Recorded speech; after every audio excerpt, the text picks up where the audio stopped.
அதாவது கிர் மாட்டுக்கு காம்பு பெருசாக இருக்கும், நாட்டு மாட்டுக்கு காம்பு சின்னதாக இருக்கும். அப்படி கிடையாது. அதே போல் வந்து பார்த்தீங்கன்னா நிறைய பேர் கேட்டிருப்பாங்க, இந்த போடுறதுனால மடி நோவு வருமா அப்படிலாம் கேட்டிருக்காங்க. மிஷின் போடுறதுனால கண்டிப்பாக மடி நோவு வராதுங்க. இது வந்து பார்த்தீங்கன்னா மிஷினுங்க. இதுக்கு பார்த்துட்டு இருக்கிறது கேன். இது நம்ம இந்த வழியாக தான் வந்து வேக்கம் போகும்.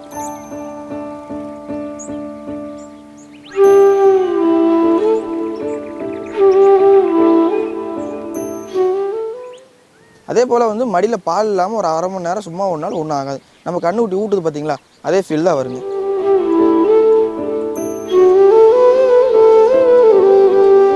கேன் வந்து பார்த்தீங்கன்னா ஒரு 25 லிட்டர் கேனுங்க. ஒரு மணி நேரத்துக்கு வந்து பார்த்தீங்கன்னா நீங்கள் 5 மாடு வரைக்கும் இதை கறந்துக்கலாம். ஒரு மாட்டுக்கு பார்த்தீங்கன்னா ஒரு 5 நிமிஷங்க. நம்ம மிஷின் போட்டு உரியறது அதெல்லாம் எதுவுமே வராதுங்க. மசாஜ் பண்ணுற மாதிரி தான் இருக்கும். மாட்டுக்கு அமுத்தி தான் விடும்.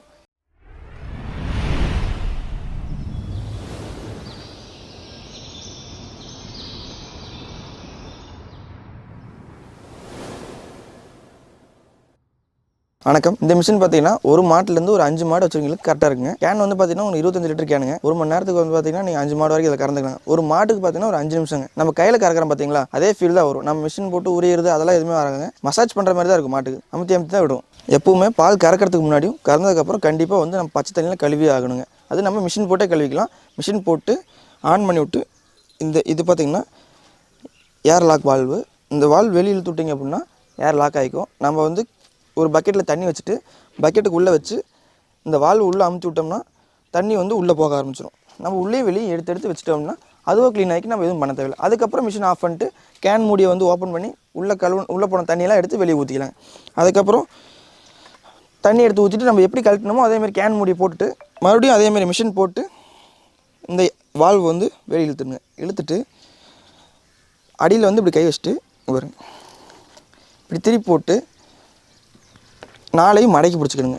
இந்த 4 காம்புலையும் மாட்டத்தை வந்து மடக்கி பிடிச்சிக்கணும். ஏன் அப்படின்னா நம்ம மடக்காமல் அப்படியே விட்டோம்னா காற்று போகும், வெளியே உசுன்னு காற்று போகும். அப்போ மாடு வந்து மிரளும். நம்ம மாடு மிரளாமல் இருக்கிறதுக்கு வந்து இப்படி மடக்கி பிடிச்சிட்டோம்னா காற்று வெளியே போகாது. மடக்கி பிடிச்சிட்டு இந்த பட்டனை வெளியில் தொட்டோம் பார்த்தீங்களா, ஏர் வால்வை, அதை வந்து திருப்பி உள்ளே அமுத்தி விடணும். இதை உள்ளே அமுத்தி விட்டால் தான் இது 4க்குமே காற்று போகும். வெளியில் இருக்கிறப்ப வந்து காற்று போகாது. இப்போ இதை உள்ளே அமுத்தி விட்டு ஒரு காம்புலையும் இப்படி மடக்கி சொருணும் அப்படின்னா மாட்டுக்கு வேகமாகவும் இழுக்காது, மிரளாது, சவுண்டு வராது, மிரளாதுங்க.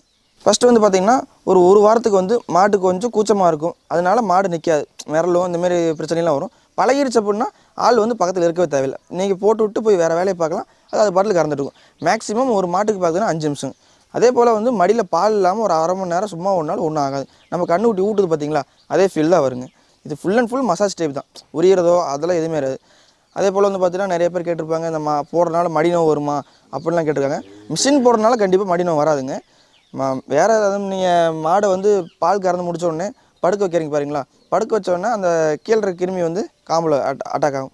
அதனால வந்து உங்களுக்கு மடி நோவு வரும். அப்போ பால் கறந்து முடிச்சுட்டு ஒரு அரை மணி நேரம் மாடை வந்து படுக்க விடுவா, தீனி போட்டு படுக்க விடாமல் பண்ணிடுங்க. இது வந்து பார்த்திங்கன்னா மிஷினுங்க. இதுக்கு பார்த்துட்டு இருக்கிறது கேன். இது நம்ம இந்த வழியாக தான் வந்து வேக்கம் போகும். வேக்கம் போய் நம்ம கேனுக்கு போகுங்க. இதில் வந்து பார்த்திங்கன்னா இந்த பல்செட்டர் ஒன்று வருங்க. இந்த பல்செட்டர் எதுக்கு அப்படின்னா இதில் போகிற வேக்கம் வந்து 4 காம்பு ஒட்டுக்கா பீச்சாது, 2 காம்பாக தான் பீச்சும். சரிங்களா, அதோட ஃபங்க்ஷன் தான் இந்த பல்செட்டர். அந்த வர காற்றை வந்து 2 காம்புக்காக மாற்றி விட்றோட ஃபங்க்ஷன் தான் இதோட ஃபங்க்ஷன். இந்த டியூப் பார்த்திங்கன்னா இதில் பால் போகிற டியூப்புங்க. நம்ம டேரெக்டாக வந்து கேனில் வந்து பால் கலெக்ட் பண்ணி நம்ம இங்கேருந்து நம்ம வேறு கேனுக்கு மாற்றணும்னா மாற்றிக்கலாம். நம்ம வந்து ஃபஸ்ட்டு மிஷின் போட்ட உடனே இங்கே இந்த ஏர்லாக் வால்வ் வந்து ஆஃப் பண்ணிக்கணும். ஆஃப் பண்ணிவிட்டு இந்த மீட்ரு வந்து பார்த்திங்கன்னா 400க்கு பார்த்தீங்களா, 400லேருந்து 500க்குள்ளே வரும். அப்படி அந்த ஆர்பிஎம் கரெக்டாக இருந்துச்சு அப்படின்னா தான் நமக்கு வந்து மிஷின் கரெக்டாக இருக்குன்னு அர்த்தம். இல்லை அப்படின்னா ஏர் எங்கேயாவது லீக்கேஜ் ஆகிட்டு இருக்குது. இந்த கேன் மூடி நீங்கள் டைட்டாக போடலினாலும் காற்று வெளியே போய்ட்டுருக்கும். இந்த கேன் மூடி வந்து ஓப்பன் பண்ணிட்டு சும்மா அப்படி ஒரு ரஃபாக விட்டோம்னா காற்று வெளியே போய்ட்டுருக்கும். கொஞ்சம் நல்லா ப்ரெஸ் பண்ணி விட்டோம்னா காற்று வந்து எங்கேயும் வெளியே போகாது. அதெல்லாம் இல்லை, இந்த பட்டனை வந்து அமுத்திருந்தீங்கன்னா காற்று வெளியே போய்ட்டுருக்கும். இங்கே நமக்கு மேட்டில் வந்து வேக்கம் ஏறாது. அதுக்கப்புறம் இதை வந்து லாக் பண்ணிக்கணும். அவ்வளோ. இதில் வந்து பேசிக் என்னென்னா மிஷின் போட்டோடனே வேக்கம் ஏறுதா, இந்த பல்செட்டு டிக்னு அடிக்குதா, அதுதான் நமக்கு வந்து பேசிக். அப்போ தான் நமக்கு வந்து மிஷின் கரெக்டாக கறக்கிறதுக்கோ இல்லை கழுவுறதுக்கோ ரெடியாக இருக்குன்னு அர்த்தம். அதுக்கப்புறம் பார்த்திங்கன்னா இந்த பல்செட்டில் வந்து தண்ணியே படக்கூடாது. உள்ள காற்று தான். அந்த இடத்துல தண்ணி பட்டுச்சு அப்படின்னா அது ஓடாமல் போயிடும். சப்போஸ் நம்ம கழட்டினாலும் இதை மூடி வந்து கமுத்திடக்கூடாதுங்க. இப்படி கழட்டிட்டு நம்ம இப்படியே தான் வச்சுக்கணும், தவிர மூடி கமுத்திடக்கூடாது. கமுத்தினோம்னா அடியில் ஒரு ஹோல் இருக்குது. இந்த ஹோல் வழியே தண்ணி உள்ளே போச்சுன்னா இந்த பல்செட்டு வந்து ஓடாமல் போயிருங்க. இது வந்து பார்த்திங்கன்னா ஆயில் லெவல் வந்து இதில் தெரியுங்க. இதை கழட்டிட்டு இந்த வழியாக ஆயில் ஊற்றிக்கலாங்க. போட்டு டைட் பண்ணிடணும். அப்படி ஆயில் குறையல அப்படின்னா கரெக்டாக 1 மாதத்துக்கு ஒருக்கா என்ன பண்ணணும் அப்படின்னா இந்த ட்ரைனேட் இருக்குது பார்த்தீங்களா, இந்த ட்ரைனேட்டை கழட்டி விட்டு மிஷின் இப்படி ஒரு பக்கமாக சாய்ச்சோம்னா உள்ளே இருக்க ஆயில் ஃபுல்லாக வெளியே வந்துடும். மறுபடியும் நம்ம ட்ரைனேட் போட்டு உள்ள ஆயில் வந்து புது ஆயில் ஊற்றிக்கலாம். மாதம் ஒருக்கா செக் பண்ணணும் இல்லை மாற்றிக்கணும். இது ஆயில் வந்து பார்த்தீங்கன்னா உங்களுக்கு 140 ml பிடிக்குங்க. இது வந்து பார்த்தீங்கன்னா உங்களுக்கு 200 LPM பம்புங்க. கரண்ட் இருக்கப்போ நம்ம கரண்ட்டில் ஓட்டிக்கலாம், கரண்ட் இல்லை அப்படின்னா யூபிஎஸ்லையும் ஓட்டிக்கலாம். ஆயில் கம்மியாக இருந்தால் ஓட்டக்கூடாது, அதிகமாக இருந்தால் ஓட்டினாலும் ஒன்றும் தப்பு இல்லை. கேன் வந்து ஒரு 25 லிட்டர் கேன் கெப்பாசிட்டினா அப்படின்னா ஒரு 20 லிட்டர் வரைக்கும் தான் நீங்கள் கறக்கணும். ஏன்னா ஒரு நாளைக்கு ஒரு மாடு 1 லிட்டர் சேர்த்து கூட இருக்கலாம். சப்போஸ் கேன் ஓவர்ஃப்ளோ ஆயிடுச்சு அப்படின்னா டேரெக்டாக பால் வந்து பம்புக்குள்ளே போயிடும். அப்போ நம்ம பம்பை பிரித்து வந்து சர்வீஸ் பண்ணுற மாதிரி இருக்கும். அதனால் மேக்ஸிமம் ஒரு 20 லிட்டர் ஒரு 22 லிட்டர் வந்தோடனே கேன் எடுத்து மாற்றிக்கணும். 25 லிட்டர் வர வரைக்கும் விடக்கூடாது என்றைக்குமே. ஆனால் நம்ம வந்து மிஷின் பார்த்திங்கன்னா சர்வீஸுக்கும் கொண்டு போக தேவையில்லைங்கன்னா என்ன கம்ப்ளைண்ட்டோ அதுக்கு வந்து சின்ன சின்ன கம்ப்ளைண்ட்டாக இருக்கும். சப்போஸ் அந்த பல்சேட்டருக்குள்ள தெரியாமல் தண்ணி படுறது, கழுவுறப்ப தண்ணி படலாம், அதை நம்ம கழட்டினோம்னா ஒரு சர்வீஸ் பண்ணிக்கலாம். அதை ஒன்றும் இல்லை, அது உள்ள வாசல் ஏதாவது போயிருக்கும், நம்ம அப்பயே சர்வீஸ் பண்ணி போட்டுக்கலாம். மிஷினை பொறுத்தவரை கம்ப்ளைண்ட் எது வராதுங்க. நம்ம வந்து மெயின்டெனன்ஸ் பண்ணுறதா இருக்குது. இப்போ இந்த மாதிரி கழுவுறதெல்லாம் கரெக்டாக கழுவிட்டு எல்லாமே மெயின்டெனன்ஸ் கரெக்டாக வச்சுருந்தோம் அப்படின்னா மிஷின் சர்வீஸ் வேலை வைக்காது.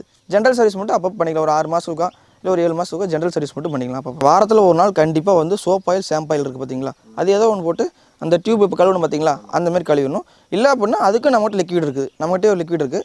அந்த லிக்விட் பார்த்திங்கன்னா வாரத்தில் ஒரு நாள் நீங்கள் அதில் ஒரு 3 மூடி ஊற்றி ஒரு 10 லிட்டர் தண்ணியில் வச்சு அந்த ஓஸ் கழுவினா அந்த ஓஸ் டெம்பர் மாறாது, அதே கலரில் இருக்கும். இல்லை அப்படின்னா கழுவாம விட்டீங்க அப்படின்னா உள்ளே வந்து ஆடையெல்லாம் ஒட்டிக்கும். அந்த மாடு பால் கறக்கிறப்ப அந்த வெண்ணெயெல்லாம் வருது பார்த்தீங்களா, அந்த வெண்ணெயில் வந்து அதை ஒட்டி ஓஸ் வந்து டெம்பர் மாதிரி கலர் மாறிடுங்க. வாரத்தில் ஒரு நாள் மட்டும் சுடுதண்ணி கழுவினா போதும், மீதி வந்து டெய்லியுமே பச்சை தண்ணி கழுவினா மட்டும் போதுங்க. காம்பு வந்து பார்த்திங்கன்னா நம்ம நாட்டு மாட்டிலேருந்து எல்லா மாட்டுக்கும் கண்டிப்பாக மாட்டலாம். ஏன்னா உள்ளே வந்து காம்பு வந்து சதை தான், எலும்பு கிடையாது.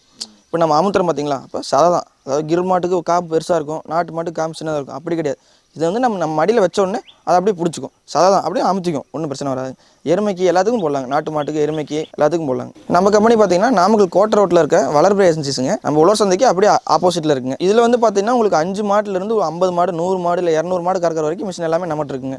இது ஃபஸ்ட்டு பேசிக் மாடல் சின்ன மிஷின், ஒரு 5 மாடு வரைக்கும் கறந்துக்கலாங்க. இதில் நமக்கு 500 மாடு கறக்கிற வரைக்கும் மிஷின் இருக்குங்க. நம்மகிட்ட 3 HP 5 HP எல்லா மிஷின் இருக்குங்க. இந்த பால் கறக்கிற மிஷினை பற்றி உங்களுக்கு ஏதாவது டீட்டெயில்ஸ் இல்லை மிஷின் வேணும் அப்படின்னா கீழே இருக்க நம்பர் கூப்பிடுங்க.